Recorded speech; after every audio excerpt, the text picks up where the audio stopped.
with your host, Andrew Romanella. When you play Battle in Mario Kart and you don't turn off any of the items, there are bananas everywhere.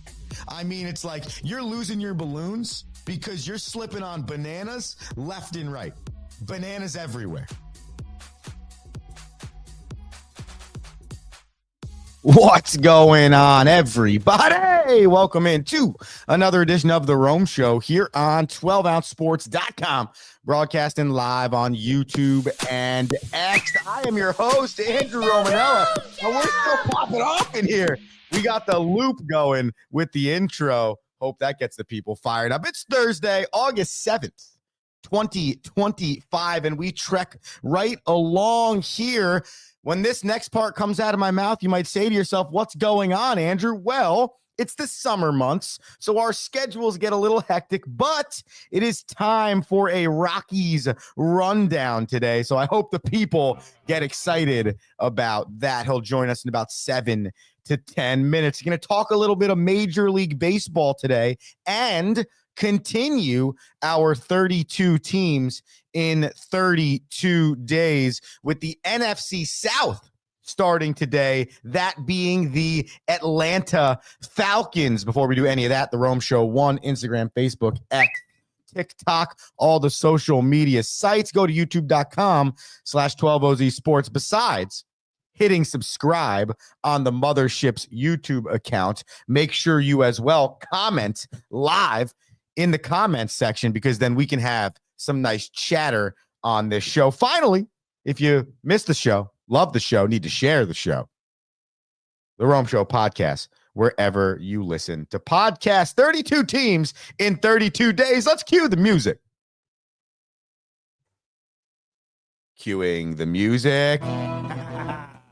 Bang. All right, today, the NFC South, the Atlanta Falcons, okay? Just to give you a quick recap, all right? We have gone through so far the NFC West, the AFC West. We've broke down all 8 of those teams and given you a prediction on where we feel that conference will lie when the dust settles. The Rome Show podcast, if you want to check those out. Today, we start with the Atlanta Falcons. So let's get into this a little bit here, because I think of the 32 teams in the National Football League, the Atlanta Falcons could be one of the most interesting. When you look at their numbers from last season, okay, and you think about some of the decisions they've made at the quarterback position over the last few years, it feels like it's all or nothing. They feel like a franchise that could be the Super Bowl champions or drafting number 1 overall the next year, because they have made some seriously poor decisions. And it started with 2 years ago, actually a year and a half ago in the offseason, signing Kirk Cousins to a 4-year deal and then drafting Michael Penix Jr. in the first round. They then decided to go with Michael Penix Jr., and truthfully, that looked like the answer. So the first question for the Falcons going into 2025 is Michael Penix Jr. going to have a sophomore slump, or is Penix Jr. going to be the guy? He proved really well for this team last year. Here's their offensive numbers to end the 2024 season. 13th in points per game at 22.9. 6th in total yards per game at 369.8. 8th in passing yards per game at 251.9. And 10th in rushing yards per game, led by Bijan Robinson at 130.5. Raheem Morris, their head coach, is in his 2nd season. And as you can see, when it comes to the weapons, when it comes to the offensive side of the ball, the combination of Penix Jr., Bijan Robinson, London Drake, they have Kyle Pitts. They have what you need to be great on the offensive side. So there's really one question for this team that finished 8-9 in 2024. And I think the prediction for the Atlanta Falcons for the last 5 years has been 7-10, 8-9, 9-8, 10-7. There's no real variation from there. And you ask yourself, well, why is that? because this isn't the first time they've had a good offense and haven't capitalized. It's a defense thing for the Atlanta Falcons. Last year, they were 23rd in the league in points per game, 24.9, 23rd in the league in total yards per game at 345.5. And then to finish, okay, and we talk about the trenches a lot on this show. If you want to be a great football team, offensive and defensive line. I find it funny that when we're watching some of these bad football teams draft, they go for like the quarterback or they go for weapons first. And it's like, no, you need to be going for offensive and defensive line. Well, last year, the Falcons were 31st in the league with 31 total sacks. Now, they've added Jalen Walker and James Pierce Jr., both rookies, but they're really banking on those dudes to bring some type of prowess to this front four, front five, front three, depending on the scheme that you're in that moment. So in conclusion, okay, there's not much else to break down here with the Falcons. You know, with some of these other teams, it's like, well, who's going to be the number 2 wide receiver? Do they have a tight end? What's their cornerback situation like? Oh, they lost their safety. Oh, new quarterback. For the Falcons, offense is good. If you come out in 2025 and you have the exact same offensive season that you had last year, minus the stupidity of the Kirk Cousins things in the first 4 games of the year, you're primed to be a playoff contender, especially in the NFC South. I mean, this is historically the worst conference division in the NFC, okay? So that's a conference. If you're going to be a mediocre good team, that's the conference to be in. So if your offense is the same, it's just defense, man.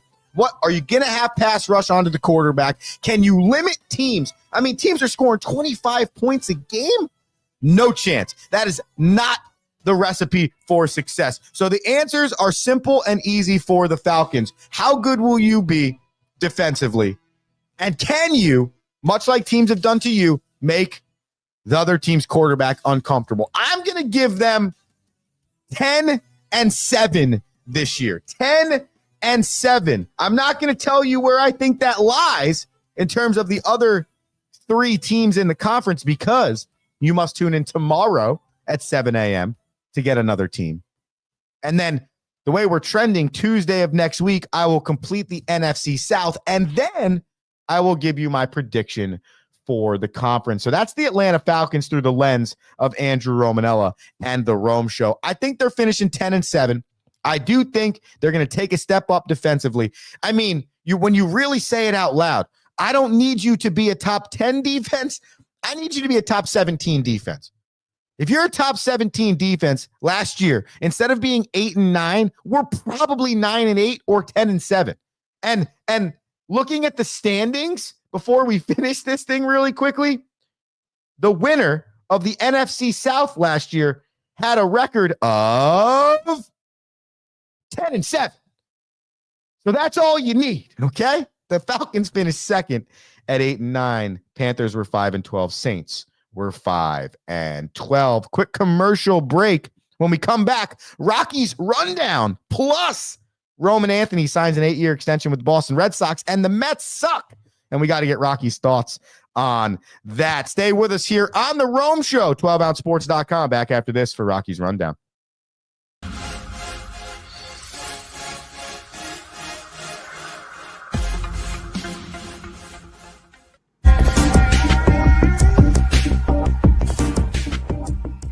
Welcome to MyBookie. You're ready to create an account and start making money, and we're here to help. And remember, you can get a bonus of up to $1,000 on your first deposit. Now you're ready to bet. Just go to mybookie.ag, visit the sportsbook, click on your bet, and input the amount you want to risk or win in the bet slip. Yes, it's that easy. Just remember, at MyBookie, you play, you win, you get paid.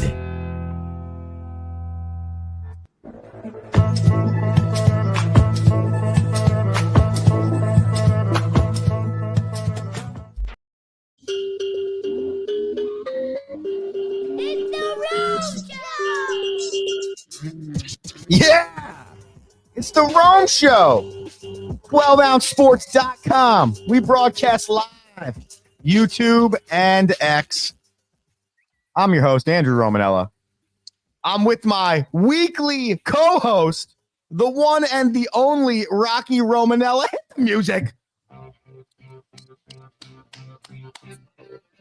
Now, inside the glass, hockey with Rocky. No, it's not. No, it's not. Talk to us. Yeehaw, it's Rocky's Roundup because we're in the off season, but I brought in the New York Mets hockey jersey for a little nostalgia and to speak to the Mets to say it's time to get playoff ready. What's up, everyone? How we doing? How we doing? We're doing fantastic because we're excited that we were able to get you back on the airwaves. The last few weeks has been a little wild. Heck, I haven't even really been on the airwaves. So I thought we'd flip the script today. Usually we end with Rocky's final thoughts, okay? And I thought, why doesn't Rocky start his roundup off today with whatever is on his mind? And you know what? It could be the Metropolitans. It could be that fire hat you're wearing, or it could be something I haven't even thought of. Okay, so I've got the Mets in my roundup. Okay. I have a take on the Roman Anthony signing that I think you're going to be really proud of me for. Okay. And I have one comment about football. So, like, do you want the comment about football or do you want to go right into the baseball? Give me the football comment, and then you can go to Roman Anthony. Training camp in the NFL is now the NFL draft for me. A lot of futuring, a lot of pontificating, a lot of extreme takes. So not even hot takes, just extreme takes from people who have no idea, and I can't do it. I will see you when the season opens, and then I will judge my team and the rest of the league. I couldn't agree more. Honestly, it's wild when you listen to some of the reports coming out of training camp, some of the things you're hearing. I had someone, I listened to someone ask Brian Daboll what week they think Jackson Dart's going to play. And he's like, dude, what? I don't know. I don't know. And then you've got like ridiculous interviews with players. And then people are stirring up, fights in the locker room just because of interviews, like the Joe Burrow interview with Jamar Chase the other day. Like, we're gonna go dissect what people say, and then you know what else kills me?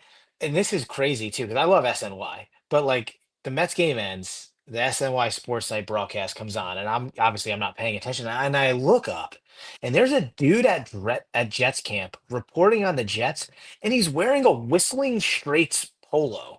And I'm like, this guy's not even wearing an SNY polo. Where'd they get this guy off the street? And we're gonna take training camp news from this guy? Yeah. What? I'm done. I can't do it. I think it comes down to this, okay? Because people are clamoring for football 12 months out of the year.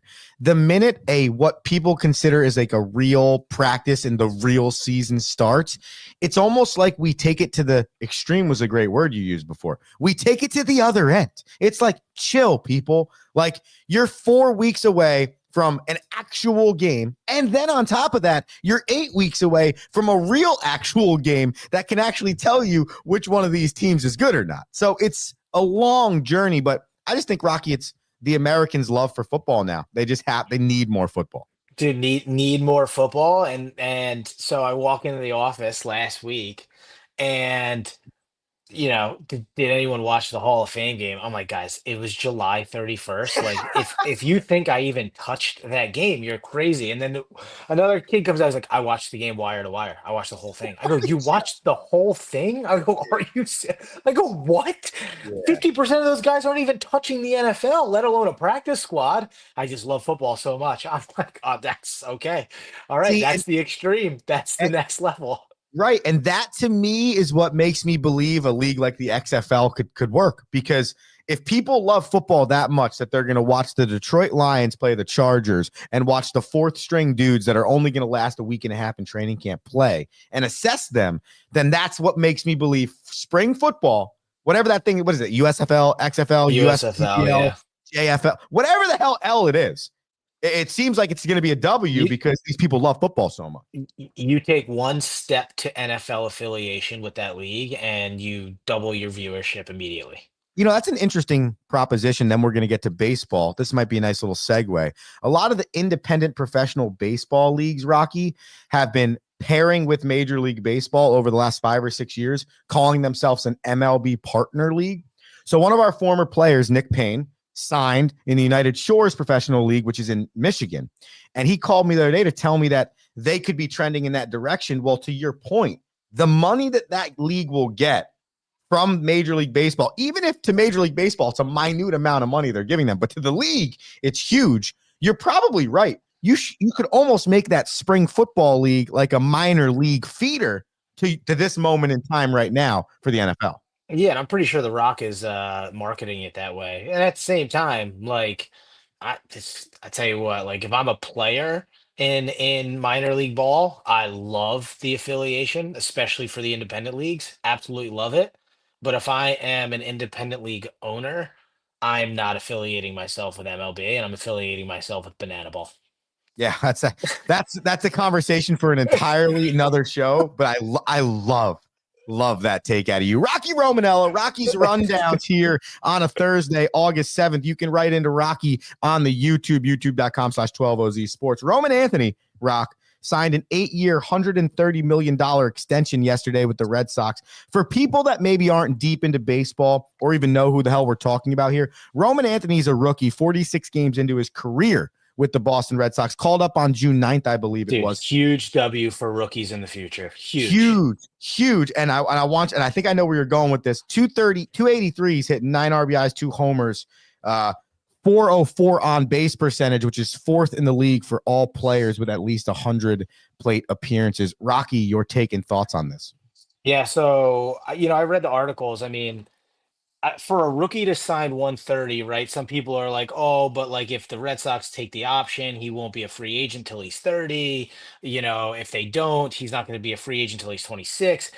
And so what I did is I'm going to go showcase why it's a brilliant deal and the best thing for the top end of rookies. And that's because now I think it's changed. So you can correct me if I'm wrong, but for a long time, the rookie contract in MLB lasted 6 years. Still. So if I owned you out of the draft, it doesn't matter if you are an absolute all-star. CC Mike, I think it was Mike Hudson. Who's a Hudson in the A's organization for forever? There's a Right? few Hudsons actually. Right, like, but the one that went on to throw for the Yankees, but like, Yes. he could essentially play in Boston for 6 years at a league minimum and not get paid. And in Daniel those six, Hudson. No, yeah, that's not it. no, it's not it. I think it's Mike Hudson. Anyways, you can go and ruin your career and never get paid. So the fact that he's having an all-star breakout and he's paid, right? That's huge. And now for the naysayers on the free agency, I have chosen 4 Tim huge Hudson. contracts. Tim Hudson, there you go. I've Yeah. chosen. Let's go. I knew it was a Hudson. I've chosen 4 MLB players that have gotten absolutely paid. Okay. And you want to know what they all have in common? They got paid late. They all were paid between year 8 and year 9, which is exactly when Roman Anthony's contract will be up. So he's actually teeing himself up to get paid early and get paid late if he's able to sustain it. So most notably, or most recently, Juan Soto gets paid the most historic contract in baseball with the Mets. By the way, this is year 9 in MLB baseball for Juan Soto. Another person who got paid, it was actually year 8, so after year 7, Bryce Harper when he signs with Philadelphia. The next person is going to be the gamble, right? Because this person got paid and then essentially sucked. And in year 9, Robinson Cano in 2014 signs with the Seattle Mariners, historic contract. Yeah. But again, year 9, right? Proven, right? So, baseball's never wanted to pay the rookie. They always spend their money on the veteran. And, listen, Bryce Harper paid off. Juan Soto is going to pay off. Robinson Cano did not pay off. The next person that gets paid in year 7 and 8, by the way, Mike Trout. That did not pay off. So you're 2 positive examples, 2 negative examples. So Roman Anthony did the best thing for him, and he's going to get paid no matter what. He is now more like a football all-star rookie than a baseball all-star rookie, and good for him. And that's a great point, Rock. And to continue on your point, he now avoids all the arbitration BS where the team can kind of try and control him 2 or 3 years. And he essentially, and to Rocky's point here, he might become a free agent around the same similar time that a rookie on their rookie deal would become a free agent. But he has now eliminated the rookie contract, which is the most important part of this. Okay. And on top of that, to Rocky's point, when you get to that point of paying somebody at 28, 29, 30 years old, that's how baseball works. So essentially, Boston gave their 21-year-old rookie peace of mind and knowing, we want you here. You're here. We're not going to do any of the arbitration bullshit. We're just going to get to when you are a free agent. Here's your 130 over 8 years. Enjoy it. It can be up to 230 with incentives. Instead of, and think about how many times. Why do you think Robinson Cano becomes a Seattle Mariner? Because he didn't want to take a pay cut to stay with the Yankees. And it's like, well, had the Yankees paid him like they paid Roman Anthony 6 years earlier, maybe $200 million instead of $300 million doesn't look like a pay cut to Robinson Cano because he's been getting paid for 7 years. Honestly, Rocky, that could be the single best research you have ever done on the Rome Show. That was just absolutely electric stuff. Yeah, dude, I knew you would like it. It's true though. Because obviously, I probably have watched not many Red Sox games this year. So. That's a great point. And before we get to the Mets, my question back to you is, does this become a trend? Because you know how it's all copycat. Every league's copycat. Does this become a trend now? Well, the kid in Arizona signed a similar deal. To Roman Anthony. So it could be. I mean, listen, think about it. And to your point on Robinson Cano, if I'm paying Robinson Cano out of his rookie contract, obviously a different scenario, but let's just say he was a rookie, right? And I pay him the 130 and I don't think he's jumping off in years 8. Well, then the sale of him is fine, right? Because I got the best out of him. And so I think you put yourself in a greater position of power with the player as an organization. Not to mention, like, you're in the Boston Red Sox, you're in a historic franchise, like, you get 8 years out of a guy, like, you win, then maybe that sense of loyalty stays true, more true than just a paycheck.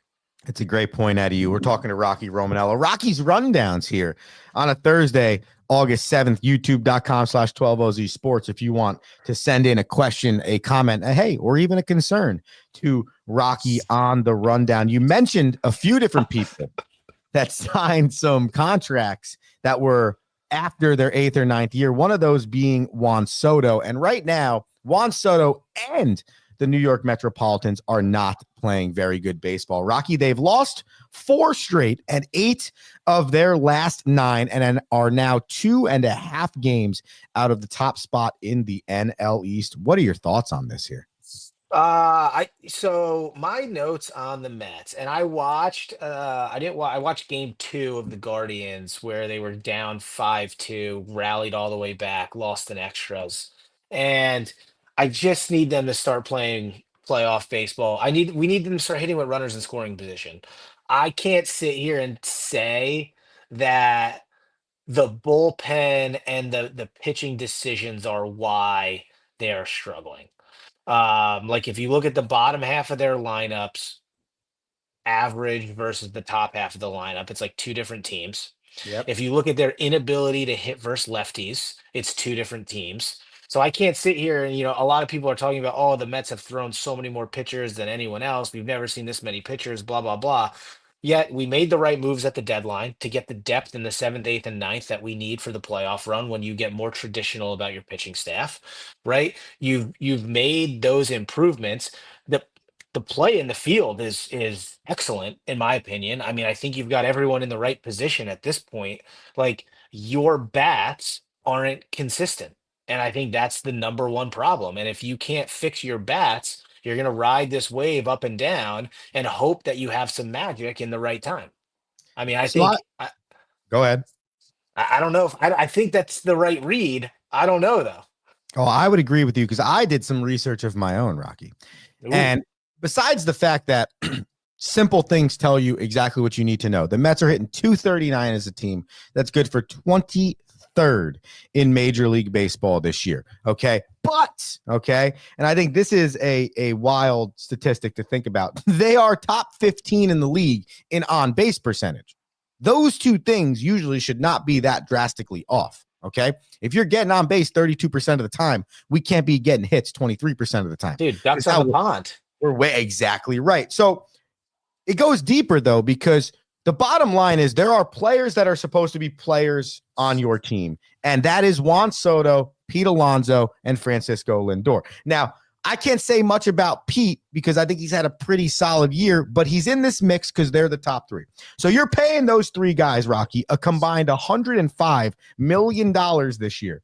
And on average, putting their statistics together, they are hitting 254 with 24 homers, 73 RBIs, and a 350 on base percentage. Both Soto and Lindor are hitting under 250, okay, and have less than 65 RBIs on the season with essentially 50 games left in the year. Though I don't believe in the, if those two guys were better, we would be better fully, I do believe in the, when you're expecting at least a certain amount out of two of your three best hitters, and you're not getting that, and your three best hitters are hitting essentially average when you combine all their statistics compared to a average hitter, that can't be a recipe for success offensively. No, I don't know why. I can't decide how I feel about Lindor hitting second. Like, I think, like, why are we not just leaving him in the one hole? His best hitting has always been in the one hole, right? Would you get a comment? Yeah, we got a comment from the baseball purist. I'll put it up on the screen so you can see it, Rocky. Mets must end the season. No, come on. Take it easy. We got the same record as we did in 2015. We got history on our side right now. We just got to figure out a way to beat the Phillies. I mean, that's at the end of the day. But, like, I don't know, Lindor. Like, why isn't Lindor in the one hole right now? That's my first thing. Pete Alonso. Listen, you actually, Pete Alonso is playing above expected, and he is embracing the role he needs to play, getting more pitches. And you can't say anything otherwise, because everyone for a long time, especially those fans, so I'm going to put the fans in quotations, because the fans that are like, Pete Alonso's past his prime, blah, blah, blah, we should go get someone else for him, are probably sitting here cheering their faces off every time he hit a game-winning home run this year. Right. And he's doing his job, right? You paid him the 73 million. You paid him accurately. To me, he's doing his job. Soto seems to me like he's still settling into, I am the best hitter on the team.